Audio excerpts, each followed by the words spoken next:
Vivimos en una sociedad en la cual las personas tienen derechos y por tanto se sienten cada vez más merecedoras de esos derechos. De hecho, cada vez exigen más y tanto se ha metido esto en nuestra mente, tanto se ha metido esto en nuestro ser, que llegamos a creer que ante el Rey del Universo podemos llegar también exigiendo determinadas cosas.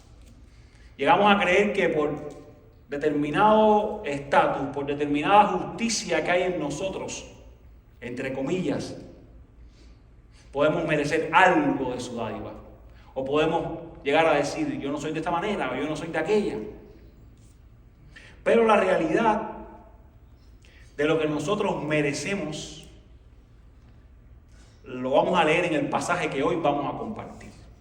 Así que yo le quiero invitar a que usted vaya hasta Lucas 23, Evangelio de Lucas. Aquí hemos estado durante más de un año compartiendo sermones expositivos de todo este Evangelio de Lucas. Y vamos a leer los versos del 26 al 43. Lucas 23, del 26 al 43. Yo voy a estar leyendo en mi Biblia. Va a salir en pantalla, usted lo va a poder leer allí detrás también. Lucas 23, del 26 al 43. Así que dice de esta manera: cuando lo llevaban, tomaron a un tal Simón de Cirene que venía del campo y le pusieron la cruz encima para que la llevara detrás de Jesús. Y seguía a Jesús una gran multitud del pueblo y de mujeres que lloraban y se lamentaban por él. Pero Jesús, volviéndose a ellas, dijo: hijas de Jerusalén, no lloren por mí, lloren más bien por ustedes mismas y por sus hijos, porque vienen días en que dirán: dichosas las estériles, los vientres que nunca concibieron y los senos que nunca criaron. Entonces comenzarán a decir a los montes: caigan sobre nosotros, y a los collados: cúbranos. Porque si en el árbol verde hacen esto, ¿qué sucederá en el seco? También llevaban a otros dos que eran malhechores para ser muertos con él. Cuando llegaron al lugar llamado La Calavera, crucificaron allí a Jesús y a los malhechores, y uno a la derecha y otro a la izquierda.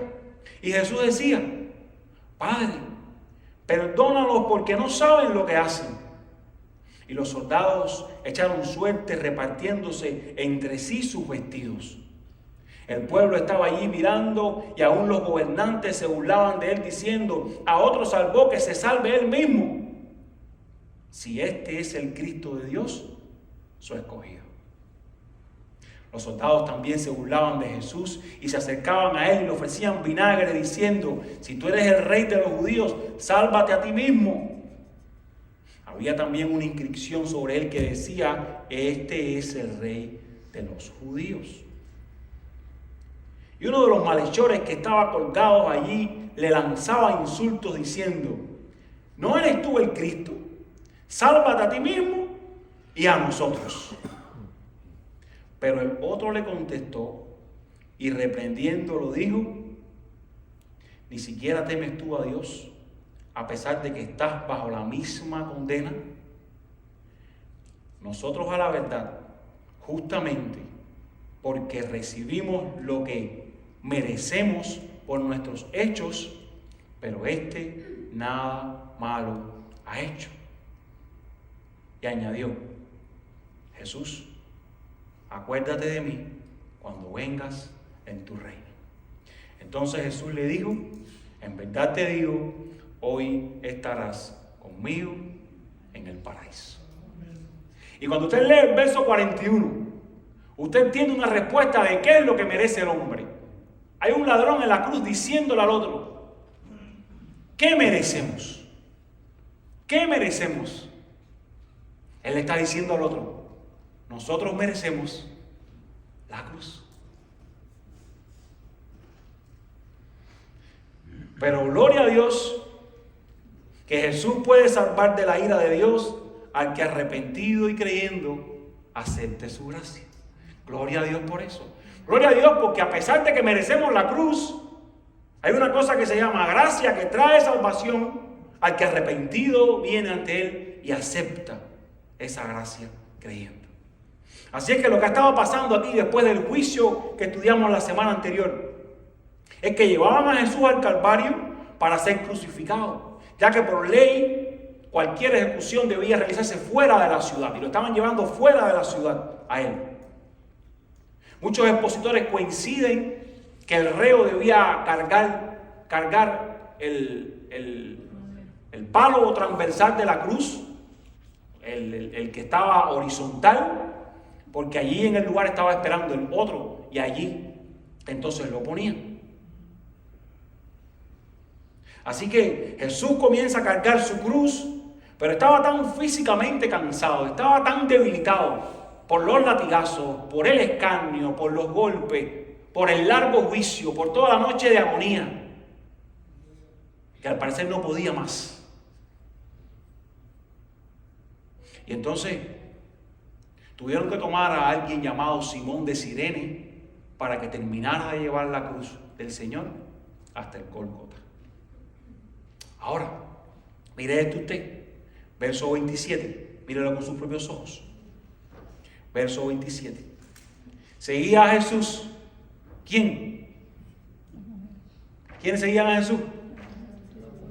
Una gran multitud del pueblo. ¿Y quiénes más? Y unas mujeres. ¿Y qué estaban haciendo esta gente? ¿Qué estaban haciendo? Estaban llorando. Así es que estas hijas de Jerusalén, como Cristo les llama, no deben ser confundidas por nosotros como las mujeres que eran seguidoras de Jesús, como las mujeres que acompañaban al maestro, apoyaban el ministerio del maestro.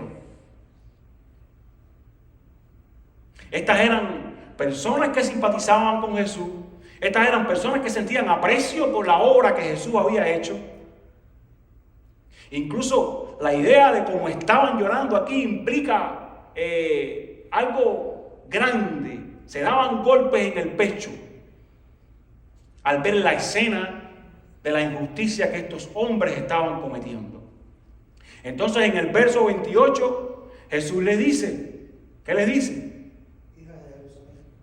No lloren por mí no lloren, más bien lloren por ustedes, porque van a venir días de juicios en que ustedes van a pedir literalmente que las montañas nos sepulten, que nos caiga arriba este edificio. Ustedes van a pedir, desaparezcannos, para no tener que enfrentar la ira de Dios. Jesús les estaba diciendo, a menos que ustedes se arrepientan, su futuro y el de sus hijos será aterrador. Y esto fue precisamente lo que nosotros estudiamos cuando leímos capítulo 21 de Lucas. Esta desolación que vino sobre Israel por el año 70, que se destruyó todo, que muchos murieron, que otros tuvieron que huir a los montes.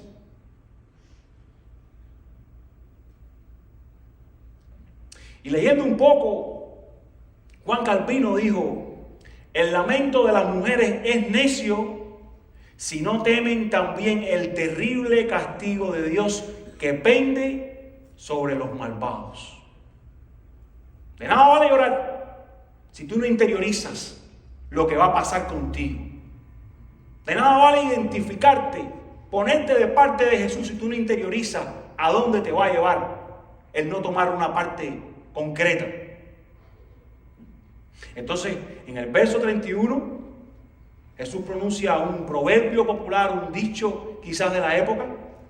Si del árbol verde, que era Jesús, inocente, fuente de vida, si de ese árbol verde los romanos hicieron tales cosas con él, ¿qué va a pasar entonces con el árbol seco, que eran sus enemigos no arrepentidos? Específicamente los judíos aquí. El árbol viejo, el árbol estéril. Y el futuro para esta gente que Jesús estaba alertando era aterrador además. Porque a pesar de lo que vendría por el año 70 con esta desolación, también en el futuro, aquellos que se hallen siendo sus enemigos, aterradoramente también tendrán que cosechar las consecuencias de sus decisiones. Y la expresión exacta será lo que leemos en Apocalipsis 6, del 16 al 17. Montes y rocas, caer sobre nosotros, escondernos del rostro del que está sentado en el trono y de la ira del Cordero, porque el día de su ira ha llegado y ¿quién podrá resistir? O sea que como mismo aquellos iban a sufrir un eminente juicio, en el futuro también vendría un juicio del cual los hombres tienen que estar al tanto, del cual los hombres tienen que estar alertados. Y de aquí se desprende mi primera enseñanza esta tarde, que ya Randy se la dejó ver allí, pero está bien, más adelante. Jesús caminó a la cruz, o camino a la cruz, está pensando en que los impenitentes se arrepientan y sean salvados. Jesús está preocupado por esta gente.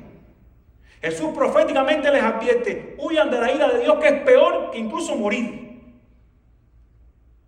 Jesús les está diciendo: acompañarme no basta, llorar no basta, simpatizar no basta, necesitan arrepentirse y creer. Hay que hacer algo más que decir qué bueno era Jesús.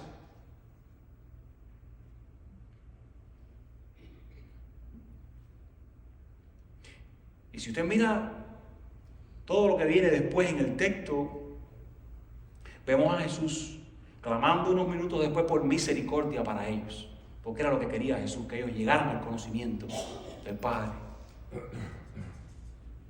Después, al final de todo el texto, vemos un hombre que está diciendo: yo soy malhechor, acuérdate de mí cuando vengas en tu reino. Y se cumple lo que Jesús estaba deseando. Esta advertencia no era solo para condenarle, no era solo para decirle lloren por lo que les va a pasar. Era para que reaccionaran y dijeran: con llorar no basta, con estar no basta, hay algo más. Dice John MacArthur: estas mujeres representan a quienes sintieron simpatía hacia Jesús, quienes fueron atraídos hacia Él, quienes hallaron verdad, ternura y compasión en Jesús. No eran los asesinos que odiaban a Jesús, pero tampoco eran verdaderas seguidoras que habían creído para salvación en Jesús.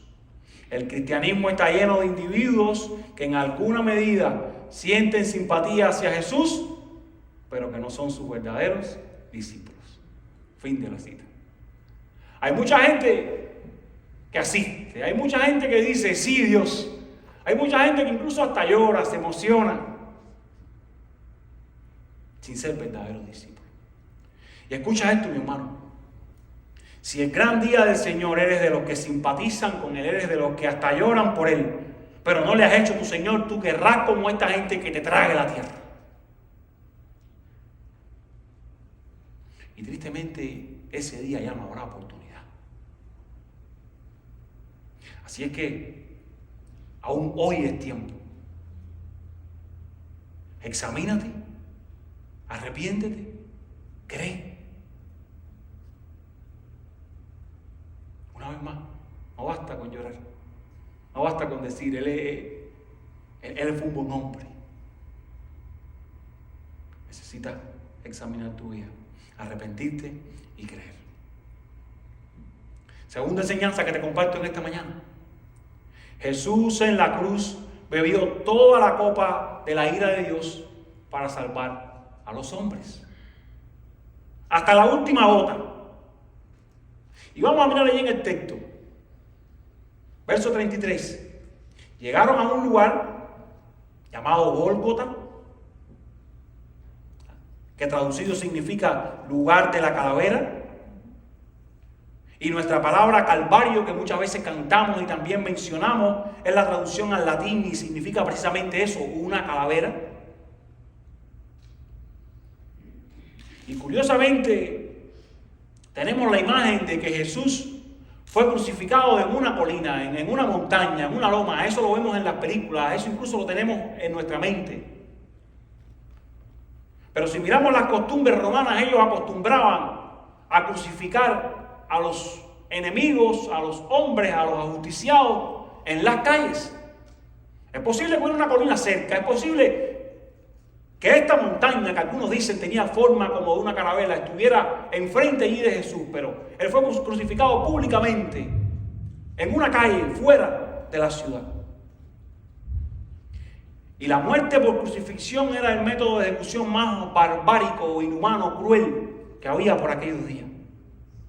Esto prolongaba la agonía de la persona que estaba sufriendo hasta el extremo. Calambre, sed, deshidratación, falta de sueño, fiebre, tétano por los clavos, vergüenza.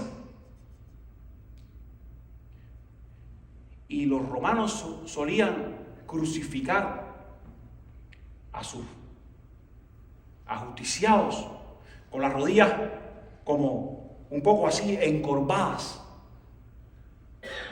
de tal manera que cuando ellos, buscando respirar en su incomodidad, quizás se levantaran un poco, al regresar, los mismos clavos puestos en los pies les hiciera sentir el dolor, el ardor de ese movimiento, de tú intentar acomodarte, de tú intentar hacer algo.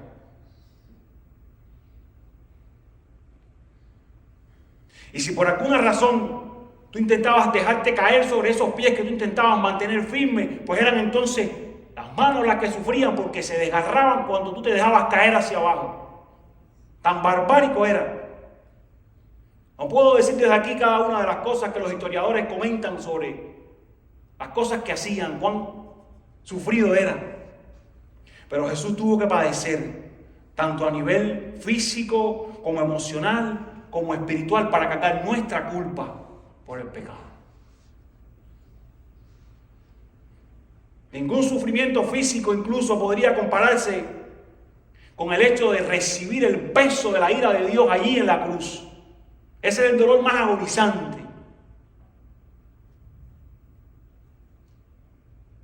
Cosa que Él no merecía, sino que merecíamos usted y yo.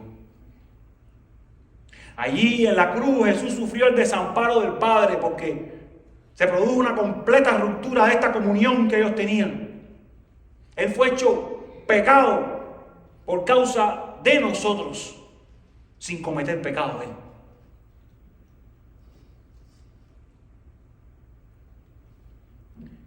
Y teniendo un poquitico de conciencia o de visión de lo que Cristo pasó, te pregunto, ¿es insoportable sentirte solo sin que nadie te entienda? ¿Has pasado por esas temporadas en que tú dices, nadie me entiende lo que estoy pasando, lo que estoy viviendo? Quiero decirte que Cristo sufrió el desamparo del Padre allí en la cruz, para que tú nunca fueras desamparado en tu aflicción y tuvieras un abogado en Él.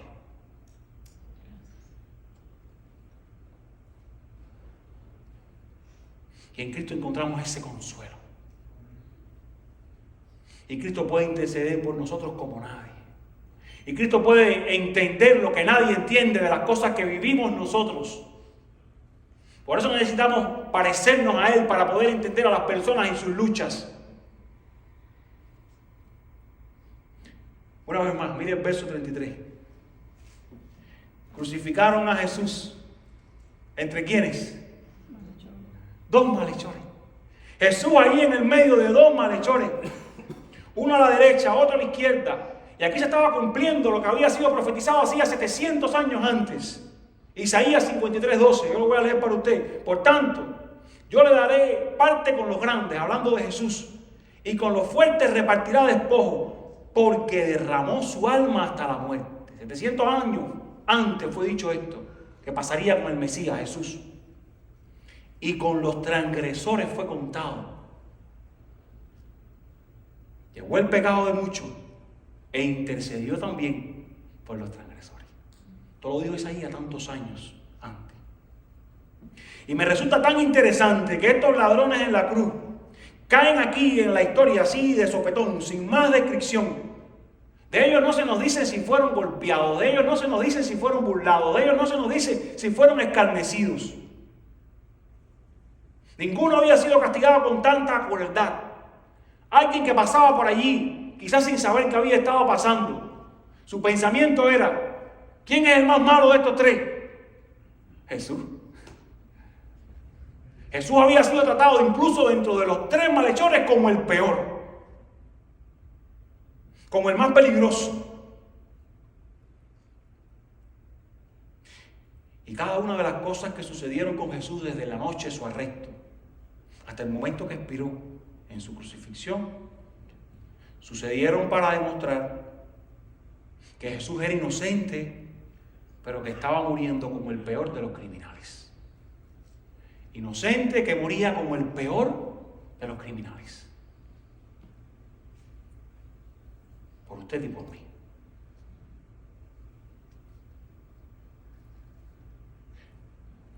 Verso 34. Miren esto. Aún con todo el sufrimiento, ¿qué decía Jesús? ¿Qué decía? Padre, perdónalo. Ellos no saben lo que hacen. Y lo que Jesús les estaba diciendo era: no les consuman ahora mismo. Concédeles una oportunidad más de arrepentirse de este pecado que han tenido. Y aquí vemos lo que leímos también en Isaías hace un par de segundos. Intercedió por los transgresores. Jesús aquí estaba cumpliendo también con la profecía de Isaías 53. Estaba intercediendo por ellos. No les cuentes este pecado.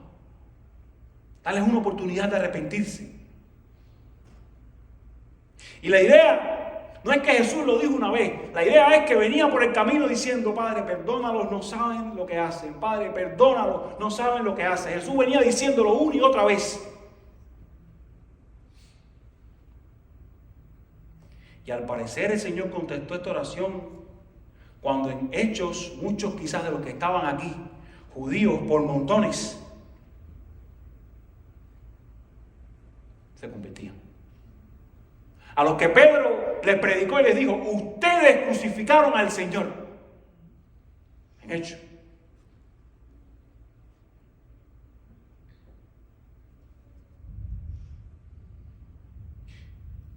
Y el Señor nos deja a nosotros aquí una enseñanza sobre qué hacer y qué no en medio de la hostilidad. Jesús nos deja aquí una enseñanza de cómo movernos, de cómo hacer cuando nos están agrediendo, cuando somos víctimas de cualquier cosa. Por tanto, extiende gracia a los que te rodean, aunque te estén haciendo daño. Esto es seguir a Jesús. Te están haciendo daño, extiende gracia. Esto es ser como Jesús. Esto es ejemplo ojeado de todo. Cumplirlo.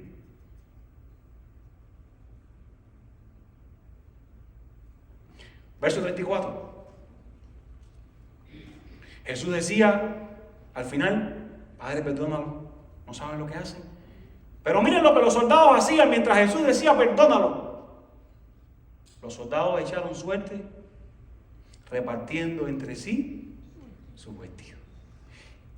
Y Juan 19:24 añade también, para que se cumpliera la escritura en el Salmo 22:18, que también fue profetizado muchos años antes: repartieron entre sí mi vestido y sobre mi ropa echaron suerte. O sea, muchos años antes también fue profetizado en el Salmo: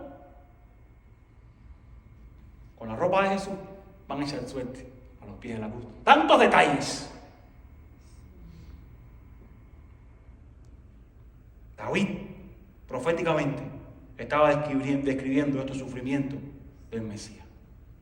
Es esta la razón por la que no habrán excusa el día del juicio. Porque han sido advertidos una y otra vez. Yo no sabía, no, tú sí sabías.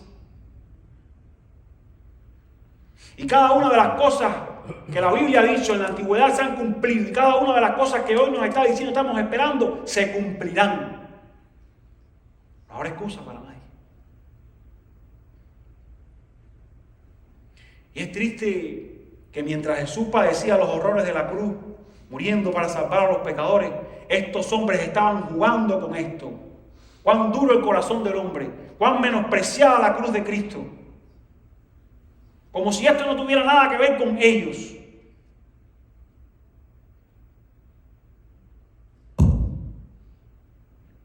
Y este relato de la crucifixión también tiene que ver contigo, también tiene que ver conmigo. Porque Cristo murió en la cruz porque usted y yo somos pecadores. Y esto no es una historia pasada. De tal manera que toda esta ira que cayó sobre el Hijo de Dios en la cruz muestra lo horrible de la naturaleza del pecado ante Dios. El pecado tenía que ser simplemente condenado. Y cada una de las cosas que sufrió Jesús eran parte de esta copa de la que estamos hablando aquí, que tenía que beberla completa, producto del pecado de los hombres. Era lo que merecían. Y cuán trivial se ha vuelto en estos días lo malo. Estamos rodeados de pecaminosidad por todas partes. En las redes, en la música, en la televisión. Hay una campaña por tal de que uno haga lo bueno malo y lo malo bueno. Que veamos como poca cosa. Esa es mi debilidad. No, eso es pecado y tienes que luchar con ello si eres un hijo de Dios. Y tienes que traerlo delante de Él para que Él ayude. Para que Él en su gracia te siga dando crecimiento. De tal manera, mi hermano, que cuando te sientas tentado por tu pecado favorito, sea cual sea, cuando seas tentado por los pecados frecuentes que vienen a ti, yo quiero invitarte a que mires allá la cruz. Recuerdes a Cristo muriendo en la cruz por esos pecados. Quizás te lo pienses un poco más a la hora de hacerlos. No fueron los pecados de aquella gente los que los llevaron a la cruz, los tuyos y los míos también. No veas tu pecado, no veas tu lucha como algo sin asunto, como algo que, bueno, está bien. No. Verso 35. Miren, ¿qué más hacían? Se burlaban. Ellos decían, a otro salvó, que se salve a sí mismo, si es el Cristo, si es su escogido. No sé qué te recuerda esto. La tentación de Satanás. Si tú eres el Hijo de Dios, Mateo 4, haz esto. Si tú eres el Hijo de Dios, haz esto, otro. Y ahora esta gente aquí en la cruz le están diciendo que se salve, que se baje de ahí, si Él es el escogido de Dios. Y este fue el último intento de Satanás, de que Cristo no muriera en la cruz. Esa fue su intención desde el principio, mover a Cristo a que buscara la cruz, la gloria sin cruz. La misma tentación que tú y yo tenemos todos los días de esta vida. Gloria sin cruz. No queremos padecer de nada. Queremos que todo salga lo mejor posible. ¿Qué es ahora mismo para ti? Aquello que estás batallando, que estás viviendo.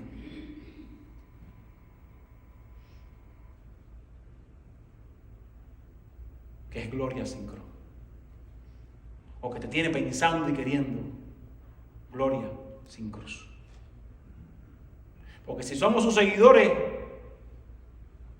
también tenemos que estar dispuestos a llevar nuestra cruz. Miren, versos 36 y 37. Nos dice que los que se estaban burlando de él le ofrecían, ¿qué le ofrecían? Vinagre. Y Marcos, en el relato paralelo a este, nos confirma que trataron de darle a beber vino mezclado con mirra. Y esto era una especie de analgésico que se usaba, de sedante que se usaba, para que la persona que estaba siendo ajusticiada se estuviera tranquilita. Fíjense, no era un método para ayudarle, para para empatizar con él. Era simplemente para que no le molestaban mientras clavaban los clavos, mientras les movían y no estuvieran forcejeando, no estuvieran haciendo. Intentaban sedarlos.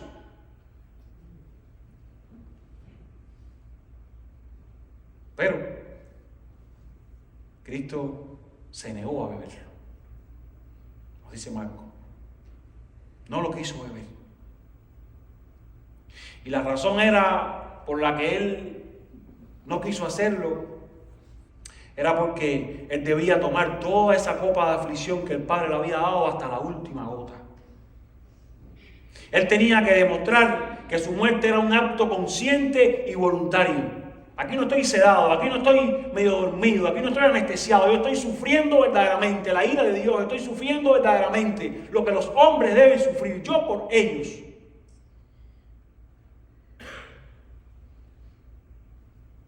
¿Cuánto amor? Un detalle más, verso 38. ¿Qué decía la inscripción? Verso 38. Este es el rey de los judíos. Y Pilato puso esto, mandó que escribieran esto, y la razón no era alabar a Jesús poniéndole por rey. La razón más bien era burlarse de los judíos. Tanto es así que Juan nos enseña, en el Evangelio de Juan, hablando sobre también este pasaje, que los principales sacerdotes pidieron a Pilato que escribiera en el cartel, no, él dice que él es el rey de los judíos. Y Pilato le dijo, no, basta ya. Lo que se escribió, se escribió. Y lo que Pilato no sabía mientras escribía esto era que estaba revelando la verdadera identidad de Cristo. El rey de los judíos. El Mesías prometido. El Salvador del mundo. Ahí en la cruz. Así es que el rey de los judíos, que asumió voluntariamente esa postura de siervo para dar su vida en rescate por muchos, muere en una muerte, la de un criminal, en medio de malhechores, bebiendo hasta la última gota de la copa de la ira de Dios. Allí en silencio, por amor al hombre.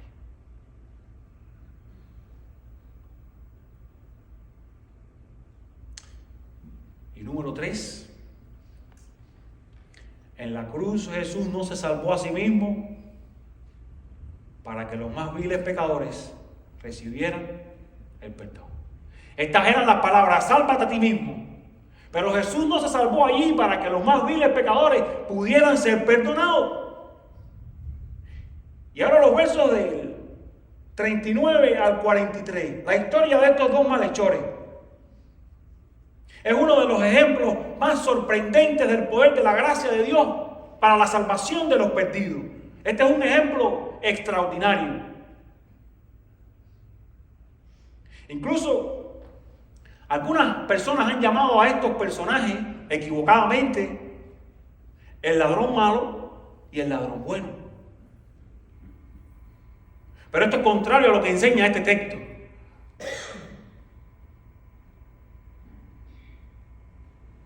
Lucas los llama malhechores a ambos. Él mismo dice, nosotros merecemos esto, tan deplorables como Barrabás. Entonces usted me puede decir, bueno, él no era tan malo quizás como el otro, porque, verso 39, uno de los malhechores que estaban colgados allí, le lanzaba insultos. Usted puede decir, bueno, el otro ladrón no estaba lanzando estos insultos, pero tampoco.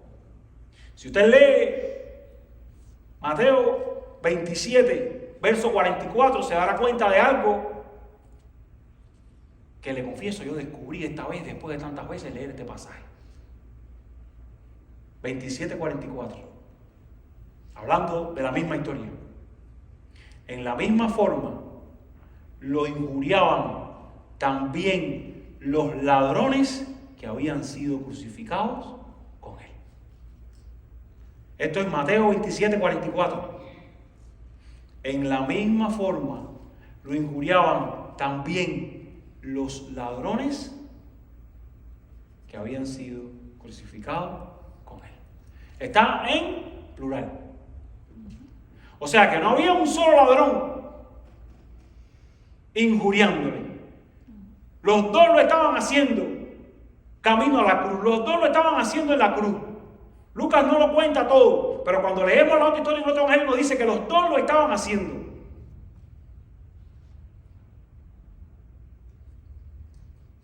De manera que ambos eran de la misma calaña, un corazón duro por el pecado. Los dos en la misma condición. Pecadores, necesitados de la gracia. Pero algo sucedió en la vida de este ladrón que fue salvado, que lo transformó de tal manera que pudo llevar a cabo uno de los actos de fe más extraordinarios que encontramos en toda la Biblia. Entonces le dice a Jesús: acuérdate de mí cuando venga en tu reino. Y le estaba diciendo esto a Jesús en el momento que menos credibilidad tenía el reino de Dios, con su rey crucificado en una cruz. Recuerden, los hombres estaban esperando que el Mesías viniera. Ellos pensaban que este Mesías venía a instaurar un reino terrenal entre ellos, a librarles del yugo opresor. Y ahora ese rey en el que muchos habían depositado su confianza estaba siendo crucificado. El momento de menos confianza. E incluso allí en la cruz, si usted lo mira, Jesús parecía cualquier cosa menos un salvador. ¿Qué fue lo que Dios usó para llevar a este hombre de ser un blasfemo, injuriador, duro de corazón, sin afecto natural, a un creyente? Porque leímos, al inicio, él estaba maldiciendo. Y de buenas a primeras se ve diciendo: yo merezco la cruz, tú no. Acuérdate de mí cuando vengas en tu reino. ¿Qué fue lo que pasó? Bueno, lo de siempre, lo que ha pasado con cada uno de los que aquí hemos sido salvados. Su verdad, la verdad del Evangelio, obró en esa mente, obró en ese corazón bajo el poder y la influencia del Espíritu Santo para traerle al punto de poder hacer esta declaración. Miren lo primero que pasó. En el verso 41. Este hombre reconoció su verdadera condición como pecador. Y esto es algo que debe hacer cualquier persona para poder vivir para Él. Yo me reconozco pecador, no hay nada en mí, ya yo llegué a este punto. Ahorita yo estaba maldiciendo, pero ahora algo ha pasado en mí que yo reconozco. Yo merezco esto, tú no lo mereces, Jesús. Él le estaba diciendo a este ladrón: este es inocente, ¿cómo es posible que tú te burles de él? Él no culpó a otros, él no culpó a la crianza, él no dio excusa, él dijo: lo merecemos la cruz.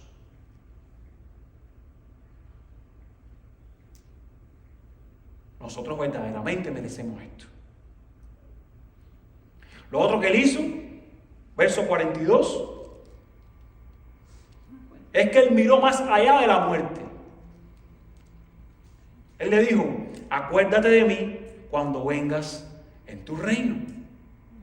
Él le dice a Cristo: acuérdate cuando vengas a implantar tu reino. La oración de este hombre no tuvo nada que ver con el ahora, tuvo que ver con el futuro. La oración de este hombre no tenía nada que ver con el mundo presente. Él no pidió ser liberado de la cruz como el otro que decía: sálvate y sálvanos a nosotros mismos, salgamos corriendo de aquí ahora mismo. Él no pidió eso. Él miró más allá de la muerte. Él no pidió para estos días. Él pidió para su eternidad.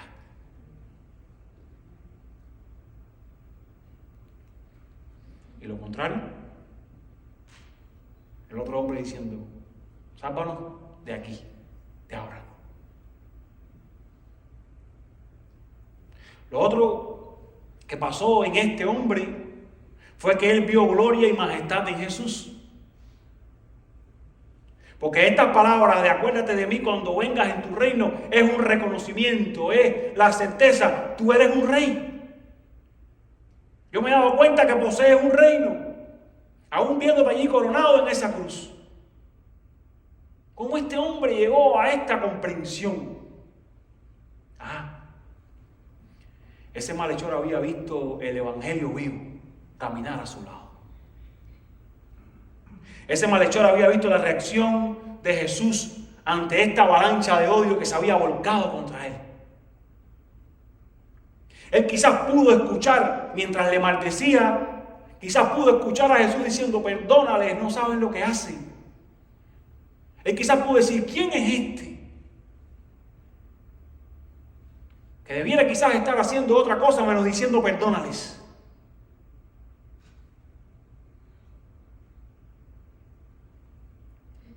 Él comprendió que Cristo era un gran salvador, aún colgado en un madero.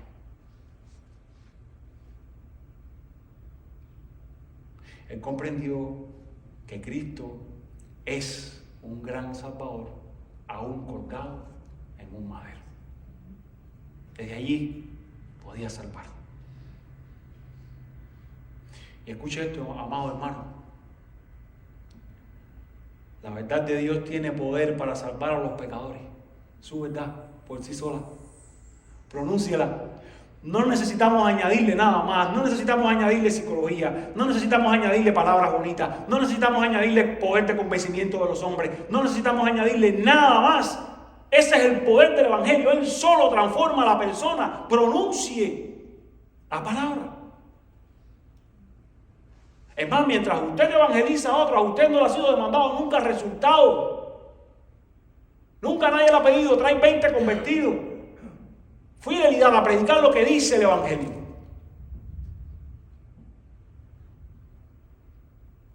Y este hombre recibió un poco del evangelio, pero fue suficiente por el poder del Espíritu Santo para traerlo a salvación. Suficiente.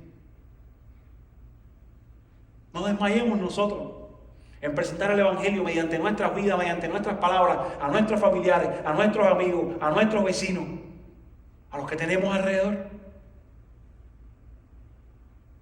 Por eso está en el corazón de nuestra iglesia que desde cada cosa que hacemos el evangelio sea mostrado y sea predicado, desde las canciones, desde las clases, desde el púlpito, desde las conversaciones. El evangelio es lo que puede salvar a la persona, nada más. Es por eso que las plataformas de enseñanza no son para hacer cuentos ni para dar nuestras ideas, sino para mostrar a Cristo a cada persona, a Cristo que es el que le puede salvar, nada más.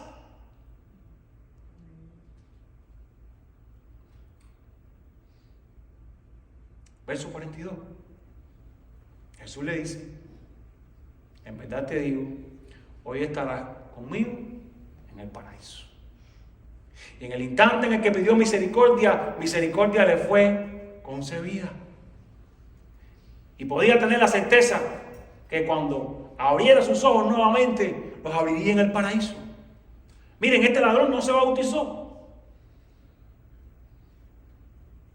No por eso deje de bautizarse usted. Este es un caso, una vez más, extraordinario, ya le dije. Pero este ladrón no tuvo la oportunidad de pertenecer a ninguna iglesia visible. Este ladrón nunca tomó la cena del Señor. Nunca pudo hacer ninguna obra como fruto de su salvación, porque murió allí. Y a pesar de todo esto, Cristo no le dijo: tienes que ir a pasarte unos días en el purgatorio, tienes que ir a pasarte unos días en el limbo. Cristo le dijo: hoy, cuando vuelvas a abrir tus ojos, estarás conmigo en el paraíso. Hoy. Ese es el poder de su gracia. Lo único que hizo este ladrón fue creer y depositar su confianza en Jesús como aquel que podría concederle perdón de su pecado para aceptarlo en su presencia. Una verdad abierta a todos, en todo tiempo. Romanos 5:1. Por tanto, habiendo sido justificados por la fe, tenemos paz para con Dios por medio de nuestro Señor Jesucristo. Paz para con Dios. Y Jesús tenía poder para salvarse a sí mismo, pero nos amaba tanto que su amor le impedía salvarse a sí mismo. Y se mantuvo allí, como también dice Hebreo, por el gozo puesto delante de él.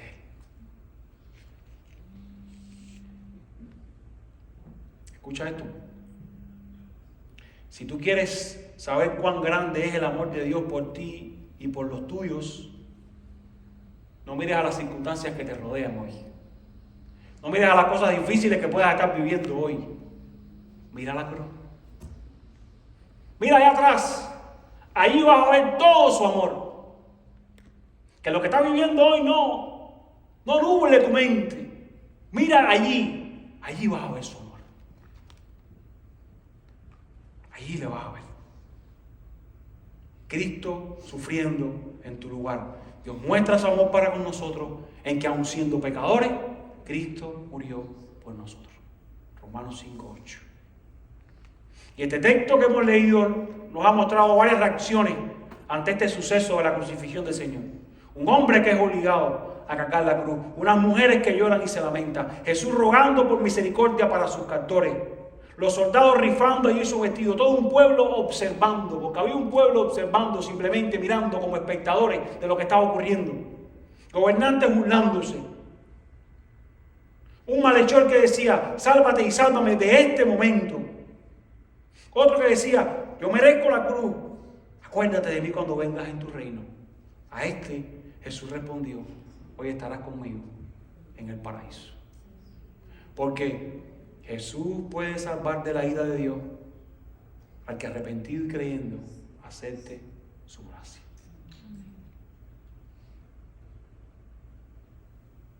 Necesitamos arrepentirnos, necesitamos creer. Y termino con una aplicación para ti que eres cristiano o que te dices cristiano. Porque tanto nos hemos distanciado de la idea de que es un cristiano y tan confuso está en nuestros días que necesitamos entender que es un cristiano y dejar de jugar a serlo. Miren lo que significa ser un cristiano. Lucas 9:23. Y lo vamos a buscar. Lucas 9:23.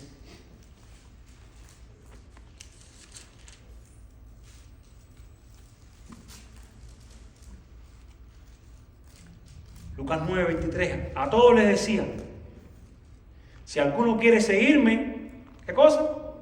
Niéguese a sí mismo, tome su cruz cada día y sígame. Vuelva usted a leer este texto allí donde está, teniendo en mente todo lo que hemos leído hoy, pensando cada una de las cosas que vivió Cristo en la cruz. Vuelva a pensar en este texto. Si alguien quiere seguirme, niéguese a sí mismo, tome su cruz cada día y sígame. Vuelva a leerlo teniendo en mente todo lo que vivió Cristo. Vuelva a pensarlo. Y no estoy diciendo que vas a ser salvo por sufrir o tener una vida incómoda por llevar una cruz. Tú eres salvo por gracia, por medio de la fe en la obra de Cristo. Pero todo aquel que siga el crucificado tiene que ser colgado en una cruz.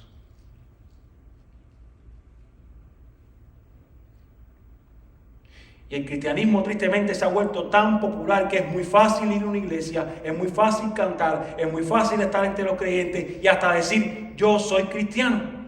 Pero nosotros representamos a un Cristo crucificado, un Cristo que el mundo odia. Esta es la vida cristiana en práctica. Me toca también llevar una cruz, si digo ser cristiano. Me toca también padecer por algo, si digo ser cristiano. Todo no es color de rosa.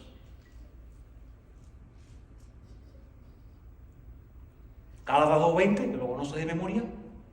Con Cristo he sido crucificado y ya no soy yo el que vive, sino Cristo vive en mí. Y lo que ahora vivo en la carne, lo vivo en la fe del Hijo de Dios, el cual me amó y se entregó a sí mismo por mí. Tomar tu cruz cada día, levantarte cada mañana y regresar allí al Calvario. Esto que leímos hoy, donde tu yo debe morir. Tu yo, tu deseo, tu pensamiento, lo que tú crees. Donde tus sueños terrenales, si son contrarios a la voluntad de Dios, también deben quedar allí.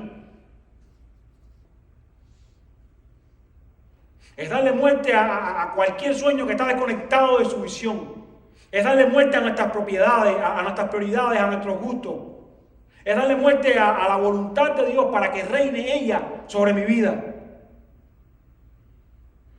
Esto es si te dicen cristiano. Tú y yo tenemos que matar nuestra voluntad todos los días, porque estamos llenos de deseos que son contrarios a la voluntad de Él. Constantemente.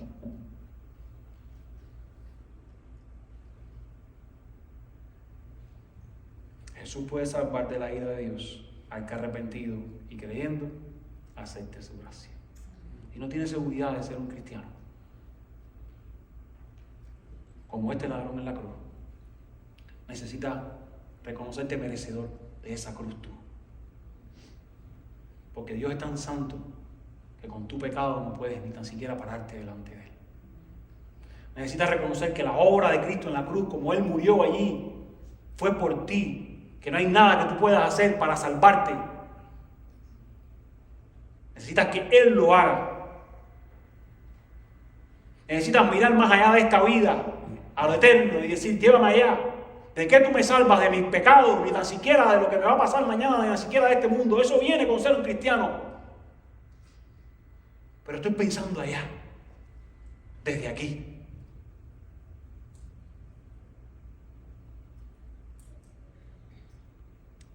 Reconoce a Jesús como Rey. Porque el Hijo del Hombre, como es el tema de este Evangelio de Lucas, vino a buscar y a salvar lo que se había perdido.